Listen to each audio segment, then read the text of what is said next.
This campaign was written 3 days after I had a miscarriage. My voice wasn't loud, but everyone in the room heard it. I wrote it in the hospital bed over an entire day. The client rejected it because it was too heavy. I locked it away for 5 years.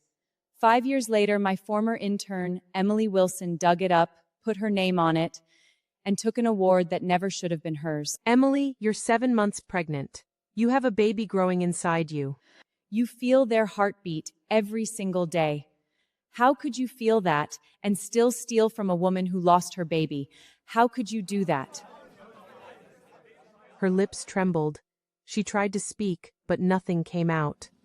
She put her hand on her belly, like she was protecting her baby. Maybe she was thinking, what if someone stole my baby one day? How would I feel? You don't deserve to be on this stage. You don't deserve this award.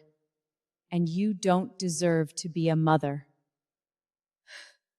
Those words were harsh. I knew they were, but I didn't regret them. I turned and walked away.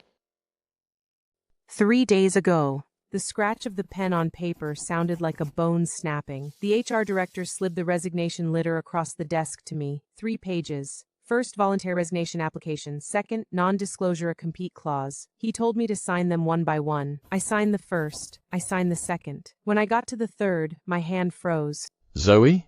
I looked up at Richard by the window. My male boss, 50 years old, sharp suit, hair gelved into perfect place. He had his back to me, watching the traffic below. His shoulders were relaxed. He was even scrolling on his phone. He couldn't have cared less. He didn't care. Not about my 8 years, my 7 awards, the all-nighters, the begging, the tears I wiped away. Emily was already in the corner. She was my intern, trained for 2 years, writing, pitching, holding back tears. Now she was waiting to take my job. Zoe?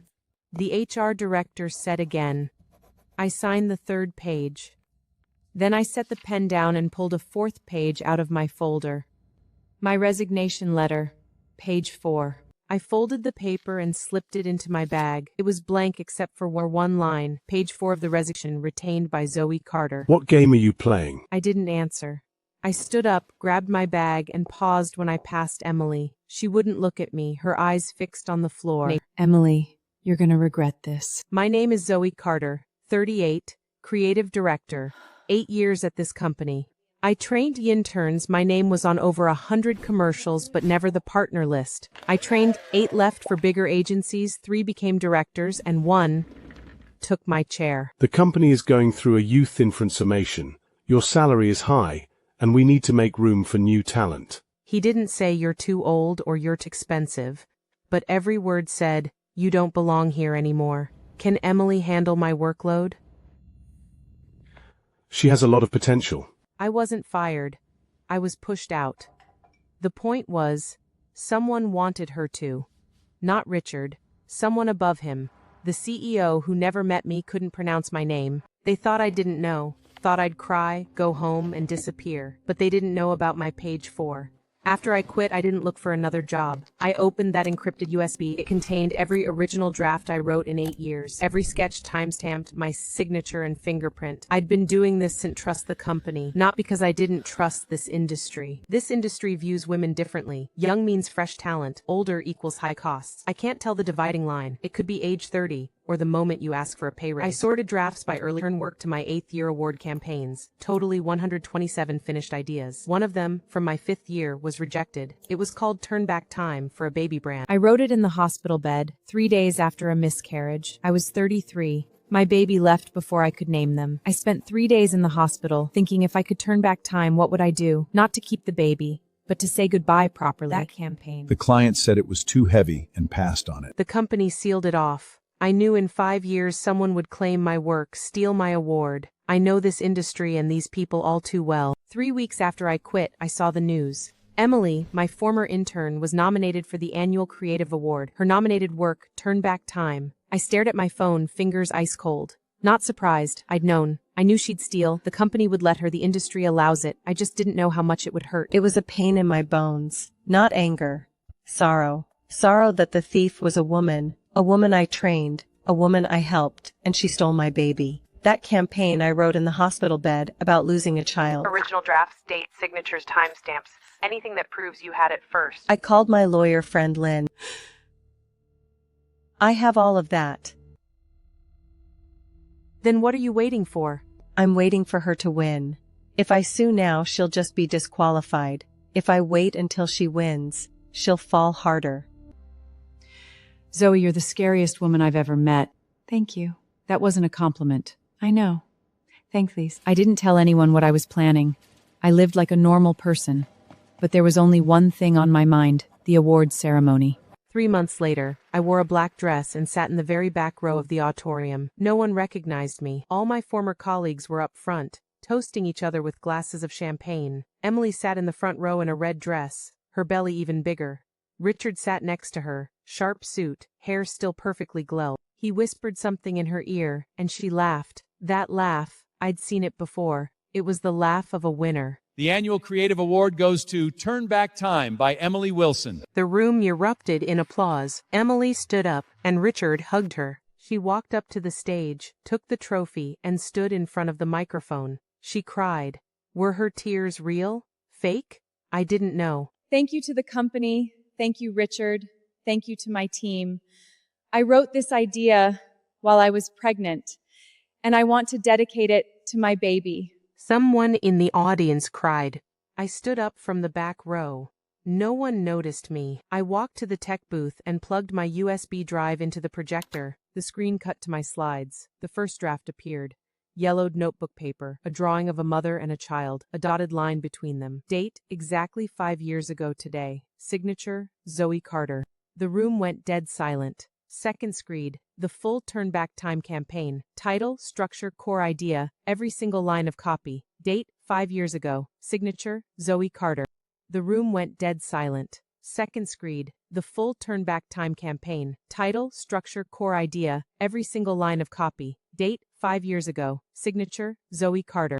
Third, fourth, fifth, every slide had a date, every sheet had my fingerprint. People started murmuring. A low hum, like a disturbed beehive. Emily turned around and saw the screen. Her face turned from red to white to gray. The trophy slipped from her hands and hit the stage with a dull thud. She looked at the tech booth and saw me. There was something in her eyes, fear, anger, despair. I walked to the front of the stage. The lights were blinding, but I didn't look away. This campaign was written 3 days after I had a miscarriage. My voice wasn't loud, but everyone in the room heard it. I wrote it in the hospital bed over an entire day. You don't deserve to be on this stage. You don't deserve this award. And you don't deserve to be a mother. I turned and walked away. My heels clicked on the floor, each step like a slap in the face. As I reached the door, I heard someone call my name. It was Richard. I didn't look back. The second I walked out of the venue, my phone blew up. Texts, calls, emails flooding in. I didn't answer any of them. I sat in my car, didn't turn the engine on. In the dark, I saw my reflection in the window. It was a stranger's face. Not because it had changed, because it was so calm. I'd just ruined someone's career, maybe their whole life. But there was no expression on my face. I'm not cold-hearted, I was just in too much pain. So much pain that all my emotions had shut down. I went home, took a shower, changed into pajamas, and sat on the balcony. I held a glass of red wine, but didn't take a single sip. I watched the street below. 2 a.m. in Los Angeles. Yellow street lights. A car passing by every now and a pane. I thought about that night 5 years ago, in the hospital. The lights were the same yellow. I was alone. No husband, he'd left long before. No baby, they were gone too. Just me.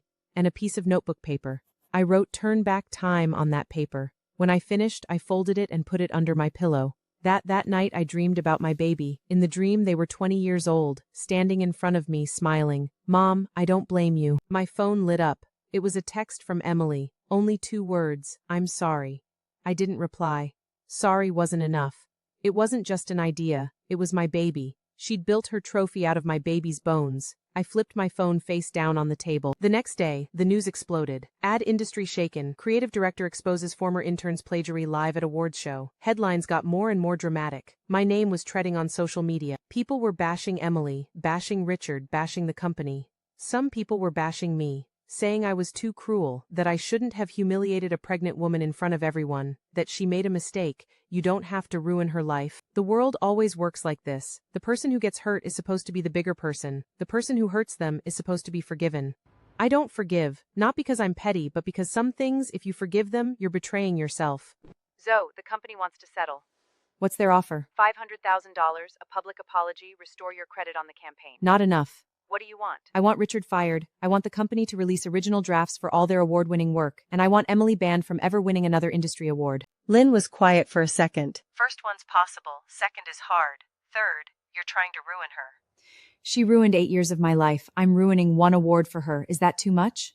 Lynn didn't argue anymore. She knew once I made up my mind, no one could change it. The company rejected my terms. They took the other route, PR spin. They released a public statement saying it was a misunderstanding, that Emily only borrowed the creative framework and did original work on top of it, and that the company would review internal processes. I opened social media and posted a single image. The company rejected my terms. They took the other route, PR spin. They released a public statement saying it was a misunderstanding, that Emily only borrowed the creative framework and did original work on top of it, and that the company would review internal processes.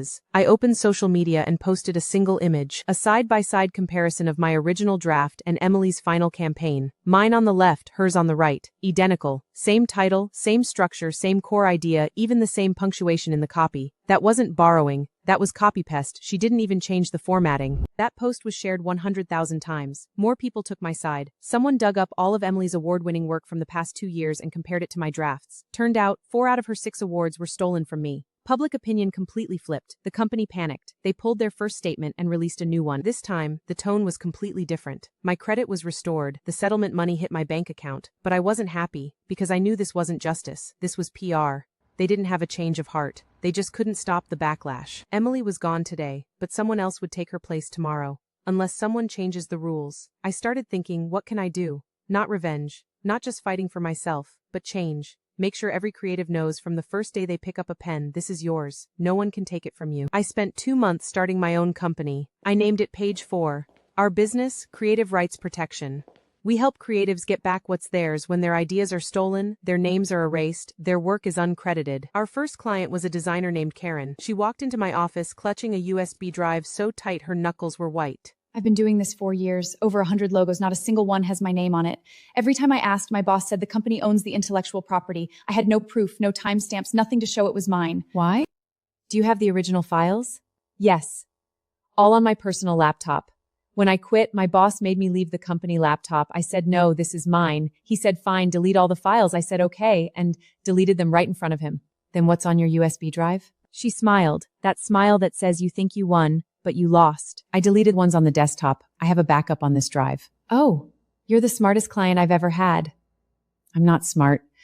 I'm just tired of being stolen from. Karen's case was easier than I expected. Her former boss caved the second he got the lawyer's letter. Not because he was scared of me, but because Karen's proof was ironclad. Every draft had a date, every email chain was saved. There was even a photo, Karen standing in front of a giant billboard of her logo, taking a selfie. The date on the photo was 6 months before her boss registered the copyright. Her boss paid her $150,000 and issued a public apology. Karen used the money to open her own small design studio and hired 3 other girls just like her. She named it Credit. She texted me. I read that text and realized, this is what I'm supposed to be doing, not just fighting lawsuits, but making every creative brave enough to sign their name. Word about Page 4 spread. More and more people came to me. Copywriters whose bosses stole their ideas, illustrators whose names were erased from their work, freelancer designers whose clients used their pitches without paying. Every story was different, but the core was the same. Someone took something that wasn't theirs, and that someone had power. I had a client, a 52-year-old screenwriter. She'd worked in TV for 20 years, written hundreds of episodes, but her name never appeared in the credits. She put up with it for 20 years, not because she was weak, but because she needed the job to raise her kids and pay the mortgage. The producer said your name is too big. Audiences will think the show is yours, not ours. Now the kids are grown, the mortgage is paid off. I don't have to put up with it anymore. Zoe, I want my name back. I helped her compile a list of all her work from 20 years, made a portfolio, and sent it to a streaming platform. The producer at the platform saw her name and said, "This writer? I watched her shows when I was a kid." I said, "You never saw her name back then. Now you can." The platform signed her to a 2-year exclusive deal. When her first show aired, the credits said written by Susan Reed. She called me and cried for 40 minutes. I listened and didn't say a word. Some tears are good, they wash away the pain. A retired teacher came to see me. She'd written a children's book. The publisher said it won't sell and only printed 500 copies. 3 years later, she found out the publisher had re-released her book with a different author's name and sold 30,000 copies. She went to the publisher to complain, and they said, "We own the copyright, there's nothing you can do." Tidri, when you signed the contract? No, I thought they wouldn't lie to me. I was so naive. I didn't call her naive. Because every creative has been naive. We all think if we just work hard and create good things, we'll be respected. But the truth is, the people who work the hardest on their art are the easiest to take advantage of, because we spend all our energy creating, not protecting ourselves. We fought the case for 14 months. Finally, the court ordered the publisher to pay her $1.2 million and recall all the infringing books. The day she received her compensation, she treated me to a meal. We dined at a quiet little corner cafe, spending under $50 in total. Zoe, I never fought for the money. I fought for my reputation. I spent 3 years penning that book. Every single word belongs to me. I couldn't bear seeing it claimed by others. Emily reached out again, this time in a package. No return address, no name, just a postmark from a city I'd never heard of. I opened the package. Inside was a USB drive. She was working at a small ad agency in a tiny town, doing local commercials for small businesses. No awards, no fame, but every single one was original. There was also a video on the drive. She was standing in a shabby office, a whiteboard behind her that said "Creativity is power." She'd lost a lot of weight, cut her hair short, was wearing a plain white button threen. She was holding a baby, about 5 or 6 months old. Zoe, I don't know if you'll ever forgive me, but I want you to know I've changed. Not because I suddenly have a conscience, but because becoming a mom taught me something. What you take from someone else, someone will take from you one day. I don't want my son to learn that. She held the baby up to the camera. His name is Zoe. I stared at the screen, shocked. She'd named her son after me. At the end of the video, she said, "Zoe, thank you for not ruining me. You could have, but you didn't." I thought about it for a long time, then sent her an email with 2 words, "Good luck." A special client came to page 4. Her name was Lily, 23, 1 year in the industry. She was an assistant at a design firm, and her director had stolen 3 of her ideas. She was too scared to say anything. Her coworker said, "Just let it go, that's how this industry works." Her friend said, "You'll never win." Her mom said, "Just quit and find another job." She sat across from me, eyes red, but she didn't cry. Zoe, I'm not here to sue him. I'm here to learn how to protect myself. Protect yourself how? I want to know what to do, so no one can ever steal from me again. I took her to a workshop. It was our new program, Creative IED. We teach designers, copywriters, musicians, architects how to document their work, save their drafts, and leave timestamps from the very first idea. The workshop was 3 days, 30 people. Lily sat in the front row, filled an entire notebook with notes. After the workshop, she went back to work and called her director into a conference room. This is my draft. This is your final version. These are my timestamps. This is your submission date. Explain. Her director turned pale. He didn't explain. He quit. Her boss made her the new director, gave her a raise, and rewrote her contract to say, "Yeshalas of Yurtransid, the creator. Pintai make it real again." Lily posted on social media, "If you don't protect yourself, well, we've Moldlarn medics these skid us," and I screenshotted that post and saved it in a folder my phone called Reasons. Page 4 grew bigger and bigger. I hired lawyers, investigators, admin assistants, but I kept one rule. I take the first call from every single client because I need to hear their voices. Every hi, is this Zoe? Hold something. Fear, hesitation, hope. We get it and we're here to help. One call was from a man. He was a composer. A hit TV show had used his music without credit or payment. The show's music director, but his music wasn't any library. And he said, "My daughter is a musician and she deserves to be paid." Why did you call me? Men don't usually call me. Because of my daughter. She's a creative, said Dad. If you let them get away with this, I'll never have the courage to stand up for myself. So I thought, if I don't stand up for her, who will? And then I realized, if I don't stand up for me, how can I ask her to stand? I took his case. We won. The production company paid him $800,000 and issued a public apology. The day he got the money, he sent me a check made out to Page 4 Charity Fund. He said, "Use this to help people who can't afford lawyers." I used that money to start Page 4's pro bono program. We provide free legal help to creatives who can't afford it. Our first pro bono client was a recent college grad. Her name was Madison, 22. A company had stolen her senior thesis project, turned it into a product, and was selling it online. She had no money for lawyers, no money for experts, just a laptop and a refusal to give up. I took her case myself, not because it was complicated, but because I saw something familiar in her eyes. They were my eyes, when I was 22. Back then I thought the world was fair, that if you worked hard enough, you'd get the recognition you deserved. I learned that wasn't true. But I didn't want her to learn that yet. We won. The company paid her $300,000 and pulled all the in-phrasing products. She used the money to pay off her student loans and buy new equipment. She said, "Zoe, one day I want to be just like you, helping people." I said, "Don't be like me, be like you. That's more than enough." On page 4's one-year anniversary, a belated letter broke the silence.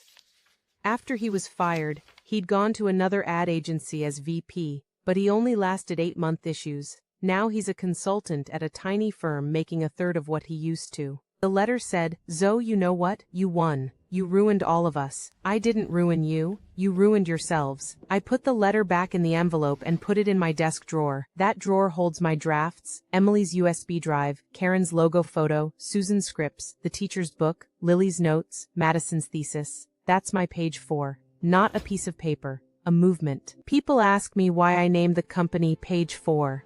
I tell them resignation letters usually have 3 pages. First, voluntary resignation. Second, NDA. Third, non-compete. No one tells you there's a 4th page. The 4th page is the one you write yourself. It has your boundaries, your proof, your fight. The 4th page isn't for the company, it's for you. It reminds you you're not running away, you're choosing your battlefield. On the wall at page 4 we have 4 words written. Creativity belongs to the creator. Not creativity is priceless. Creativity belongs to the creator, because things that are priceless are the easiest to steal. Things that have an owner make people think twice before they take them. Another creator whose name was stolen found Zoe. Her name was Tasha, an architect. Thousands of people walked past this landmark every day, but no one knew she designed it. We sat in the office, and I asked her, "Why didn't you speak up sooner?" Because I'm a woman. In architecture, when a woman says, "I designed this," no one believes her. You know what? I gave a talk at an industry conference once, used my own design in my slides. Afterwards, someone came up to me and said, "Your husband designed this, right?" I'll help you.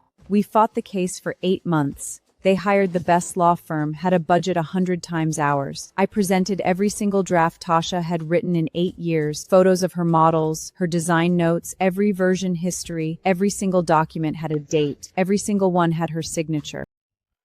Every single one had her signature. The judge ruled the male partner had committed fraud, ordered him to pay Tasha $3 million, and issue a public apology. The day Tasha got the verdict, she stood in front of that building and cried, "I designed this." As page 4 got more famous, the threats started coming. People bashed me online, sent anonymous emails saying, "Stop this or your company will burn." Someone found my address and put a threatening letter in my mailbox. I gave the letter to the police. The cop said, "Have you thought about moving?" I have. But I don't want them to think they can scare me away. I'm not fearless, I'm scared. Every time I get a threat, my hands shake. But I tell myself, being scared and being a coward are 2 different things. Being scared is normal, letting fear stop you is not. You can be scared, but you still have to do it. Because if I stop, all the people who are even more scared than me will have nowhere to go. One day, Richard's daughter showed up. Her name was Lily, not the same Lily who'd been our client. She was wearing a white button-down, jeans, a canvas backpack. She stood outside my office door for a long time before she knocked. Are you Zoe Carter? I'm Lily Mann, Richard's daughter. Yes. I was shocked. Richard's daughter? I'm not here because of my dad. I'm here for myself. I looked at her and thought of Richard, the man I'm sorry, who told me, but your salaries is your just too high. salary is too high. and his daughter didn't want to put up with it. The world is funny that way. I'm an assistant at a design firm. My director stole my work. I didn't dare tell my dad, because he'd tell me to just let it go. He says that's how this industry works. You just have to put up with it. But I don't want to put up with it. Do you have proof? Yes, the world is funny that way. The man who told Zoe your salary is too high, his daughter chose to stand with Zoe. A new battle was about to begin. Lily's case went smoothly. Her director settled, paid her, and apologized. After Lily got the money, she didn't buy a bag, didn't go on vacation. She saved it, she said. I'm going to use this to go to law school. I'm going to study intellectual property law. I want to be just like you. Lily, don't follow my path. Just be yourself. But if you ever find your true self and still want to walk my way, you can reach out. She smiled, a smile that said she knew exactly where she was going. I looked at her and thought of myself at 22. Back then I thought the world was fair. I learned it wasn't. But I didn't want her to learn that yet. Not because she's weak, but because she still has the strength to change it. Page 4's pro bono program grew bigger and bigger. I started traveling around the country, holding workshops to teach creatives how to protect themselves. The workshops are called Page 4, Your Creative ID. First stop, Los Angeles. 30 people, packed into a small conference room. On the last day of every workshop, I make them do one thing. Sign their name on every single piece of work they've ever made, not in pencil, in permanent marker, not in the tiny corner, somewhere visible, not small, big. First, Boston, 20 people in a small room. Second, New York, 40 people crammed into an art gallery. Third, Chicago, 50 people sitting on the floor of a community center. I stood on stage and looked at all those faces. 40-year-old senior designers, 60-year-old grandmothers who started painting after retirement. Every single one of them had the same look in their eyes, that light that says, I don't have to be scared anymore.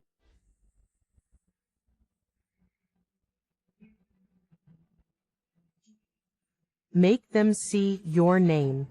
Make them know this is yours. One of the attendees was Eva, 45, an illustrator. She'd been working in the industry for 20 years and had never signed her name on a single piece of work. Not because she didn't want to, because she was scared. Of failure, of rejection, of not being enough. Her first boss told her signatures ruin the art. Her second told her the company owns the IP. You can't sign it. Her third told her, signing your work makes you look unprofessional. 20 years, 3 bosses, the same lie. On the last day of the workshop, Eva picked up a marker and signed her name on her most famous illustration. Her hand was shaking, but her signature was beautiful. Eva, how does that feel? I feel like I'm finally alive. She cried. I cried too. After the workshop, Eva wrote me a letter. She said she went home, pulled out every piece of work she'd made in 20 years, and signed every single one. She took photos of all of them and made a website. It was the first personal website she'd ever had in her career. The first week her website was live, she got an email from Momoda. The curator said they'd seen her work online and wanted to acquire 3 of her pieces for their collection. Eva called me, crying so hard she could barely speak. Zoe, if I'd listened to my bosses and never signed my work, they never would have found me. Never! That's why they didn't want you to sign your work. Not because it ruins the art, because they didn't want anyone to find you.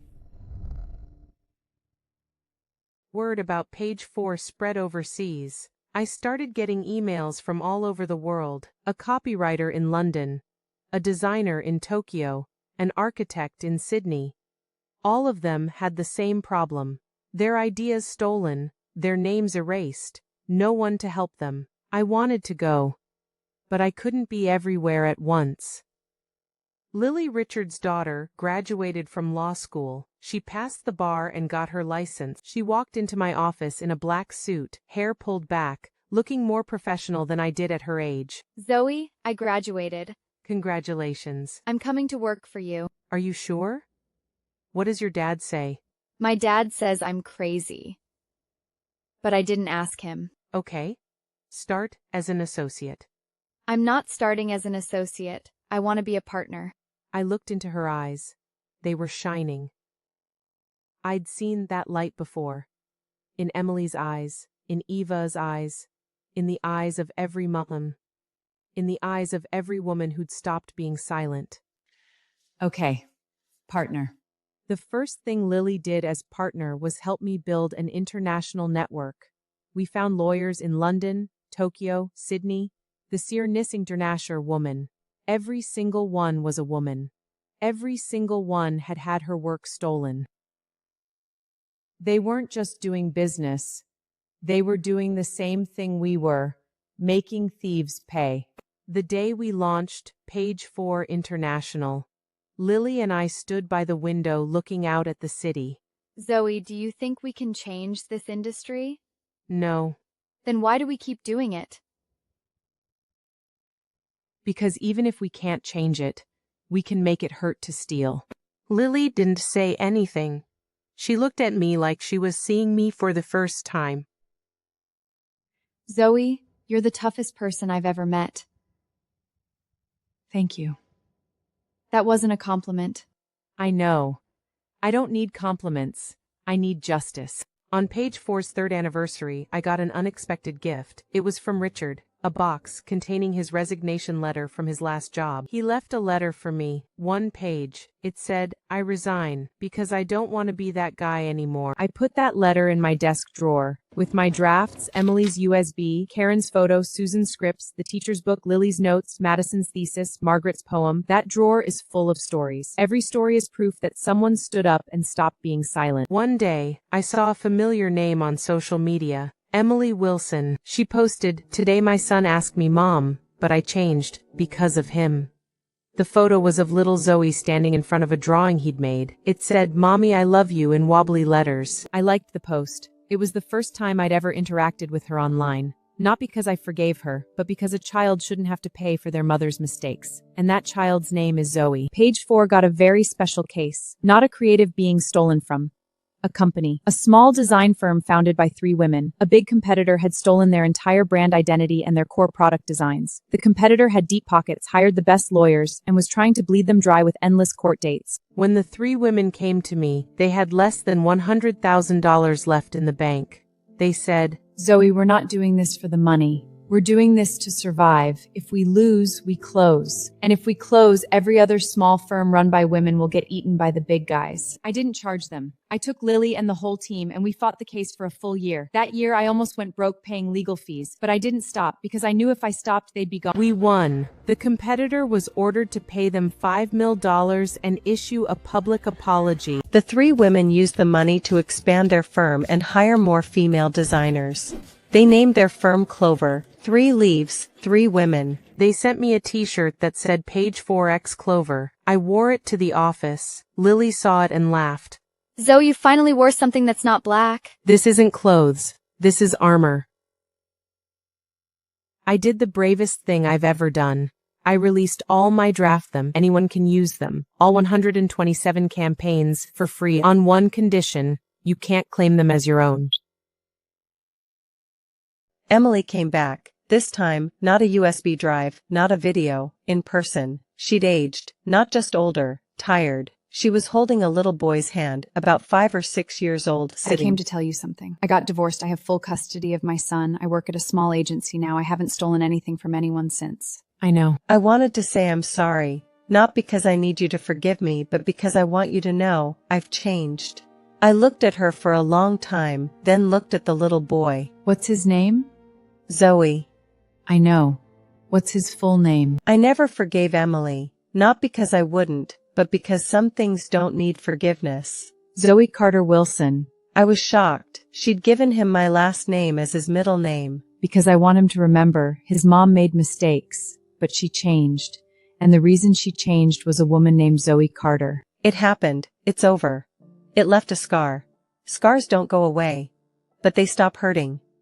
I looked at the little boy. He looked up at me and smiled. Lily took on a really tough case. Her client was a 70-year-old woman named Margaret. I've written poetry my whole life, never published any of it. Last year my neighbor borrowed my notebooks, then published a book full of my poems. He changed the titles, swapped a few words, but the poems were exactly the same. I confronted him, and he said I had no proof. She had no dates, no signatures, no witnesses, only her memory. I took the case anyway, not because I thought we'd win, but because I knew that look. Lily found letters Margaret had written 40 years earlier that quoted one of her poems. The postmark was 40 years before the neighbor's book was published. They won. The day Margaret got the settlement, she sent Lily a poem. The last line said, "I can finally sign my name." A name is the last dignity of a creator. On page 4's 5th anniversary, I didn't throw a party, didn't invite anyone. I went somewhere. The hospital where I'd had my miscarriage. The ward was still there, same floor, same hallway. I stood outside the door, didn't go in. A young woman was in the room now, flowers on her nightstand, a man sitting next to her. They were laughing. I don't know what they were laughing about. Maybe the baby was okay. Maybe they were going to try again. I stood in the hallway and thought about that night 5 years ago. Alone. A piece of paper, a pen, turn back time. That was the fastest campaign I ever wrote, because those words had been trapped inside me for so long. Are you Zoe Carter? Yes. Someone asked me to give this to you. She handed me an envelope. No name, just a date, exactly 5 years ago today. I opened it, a handwritten note inside. I found this sun under they wash away the pain. I stood in the elevator lobby, clutching that note. I didn't cry. I just realized, some things time doesn't erase, but time turns them into something else. Into strength. Into courage. Into turn back time. People ask me, "Zoe, aren't you scared people will misuse them?" Scared? Yes. But I'm more scared of them rotting away in my desk drawer forever. The drafts have been downloaded 300,000 times. People use them to learn, to teach, to inspire their own work. I received an email from a young designer. "Zoa, your drafts taught me that great ideas aren't born perfect. They were written 100 times for showing me the process." I wrote back, "You're welcome. Keep rewriting. Never stop." Lily took over running page 4. She said, Zoe, it's time for you to step back. I'm 43. I'm not retiring. You're not retiring. You're going to do what you're meant to do. Write books, give speeches, show more people that their creativity matters. I'll handle the lawsuits. I thought about it for a long time. She was right. My battlefield isn't the courtroom anymore. It's bigger than that. I stepped back from day-to-day operations but kept the page 4 name. I started a national speaking tour. First stop, Los Angeles. Second, New York. Third, Chicago. And it wasn't just about speaking. It was about listening. Every show was sold out. Your creativity isn't a commodity. It's a part of you. No one can take it from you. Hundreds of creatives in the audience, mostly women, but plenty of men too. People clap, people cry. Right now, I'm sitting in the corner of a tiny bookstore in New York. Outside, the traffic on 6th Avenue. Inside, people flipping books, drinking coffee. I'm holding my new book, page 4. I designed the cover, a piece of paper, 3 pages torn off, the 4th page still there. A young girl walks over, holding my book. Are you Zoe Carter? Yes. Can you sign this for me? What's your name? Emily. I froze for a second. Emily. That name used to hurt so much, but now it's just a name. Just like Zoe. I wrote on the page, "To Emily, your creativity is yours. Never let anyone take it from you." She took the book and left. I sat by the window and watched her disappear into the crowd. Backpack, sneakers, ponytail. She looked just like me, at 22. Back then I thought the world was fair.